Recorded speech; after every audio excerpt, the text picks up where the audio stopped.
Kita ke Nikel Konawe yang disedot hartanya oleh negara Tiongkok, yang semua ini dibuka jalan besar-besaran oleh pejabat yang ternyata ngakali pemimpin tertinggi. Hal ini sesungguhnya melanggar pasal 33 Undang-Undang Dasar. Sesungguhnya hal ini kita harus ingatkan. Kita ingatkan pelajaran bernegara agar generasi new mind faham bernegara, terutama calon pejabatnya nanti. Jangan terlalu berpolitik cara menjalankan negaranya seperti dalam 20 tahun terakhir. Dalam bernegara ada 7 panji yang harus seimbang diurusinya. 7 pilar tersebut adalah ideologi, politik, ekonomi, sosial, budaya, pertahanan, dan keamanan. Saat ini 80% adalah politik, sisanya ekonomi, sisanya lupa. Kalau boleh dipentingkan, maka sesungguhnya pertahananlah yang harus nomor 1, karena melindungi hajat hidup dan tumpah darah Indonesia itu di departemen ini, di Departemen Pertahanan. Ini kalau Menhannya dan pemimpin tertinggi mengerti bernegara ala negara superpower, maka inilah harusnya yang dikedepankan. Sayang yang sekarang belum menunjukkan hal itu. Pandemi ini masalah kesehatan, iya benar, tapi kalau melumpuhkan ekonomi dan membuat negara lain menyerang kita dengan berita-berita mengerikan tentang COVID di Indonesia,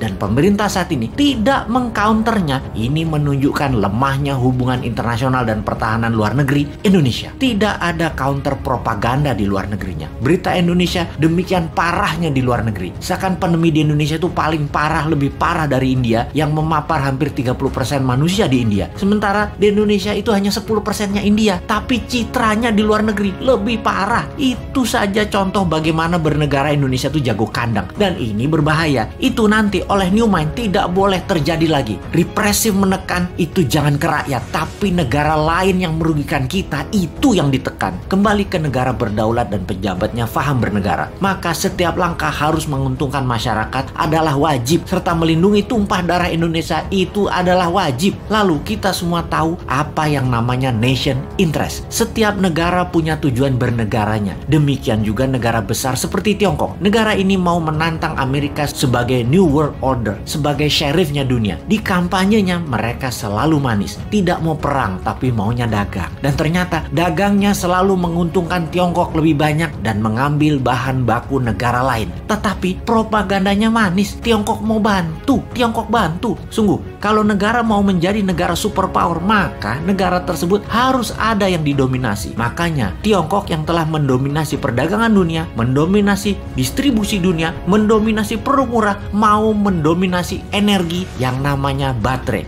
Untuk mendominasi baterai, mereka perlu nikel. Untuk itu, nikel terbesar di dunia hanya ada di Indonesia. Mereka mainkanlah. Pokoknya bagaimana caranya bikin semua orang silau. Tak melihat niat jahat tadi yang terlihat nolong pindah gede-gedean tambang nikel dan pabrik smelter, mengambil secepatnya bahan baku Indonesia mumpung masih berkuasa dan dibukakan jalan. Dijanjikannya Indonesia akan punya pabrik baterai, tapi bahan bakunya dihajar habis dulu sampai habis. 3 tahun lagi rasanya cukup buat mereka hajar habis tambang tersebut dan menjadikan Tiongkok punya cadangan selama 20 tahun ke depan untuk jadi raja baterai dunia. 90% keuntungan nikel adalah kalau dijadikan baterai, dan itu strategi Tiongkok. Sementara kita dapat taiknya Tiongkok. Sudah sejak 4 tahun lalu kita berjuang mengingatkan bahayanya tambang nikel di Sulawesi karena tidak menghasilkan keuntungan apapun buat Indonesia atau kurang menghasilkan keuntungan buat Indonesia. Buktinya kita masih ngutang bernegaranya. Sementara kalau nikel jadi baterai tanpa asing, maka hutang plus tidak ngutang lagi adalah sebuah kepastian. Oh lupa,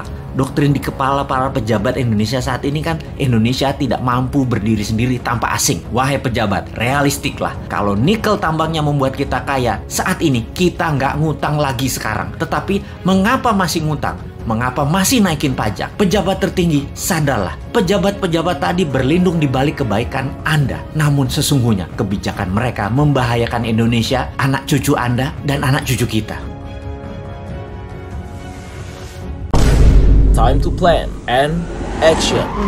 Sudah terlalu banyak isu ekonomi buruk di negara ini. Stop, saatnya Anda tahu wealth profile bisnis yang cocok untuk kepribadian Anda dan menambah penguasaan baru dalam mengelola cash flow Anda. Ambil peluang ini, ikuti Bosman Tour 2023. Solo, Malang, Tangerang, Road to Billionaire. Selamat bergabung.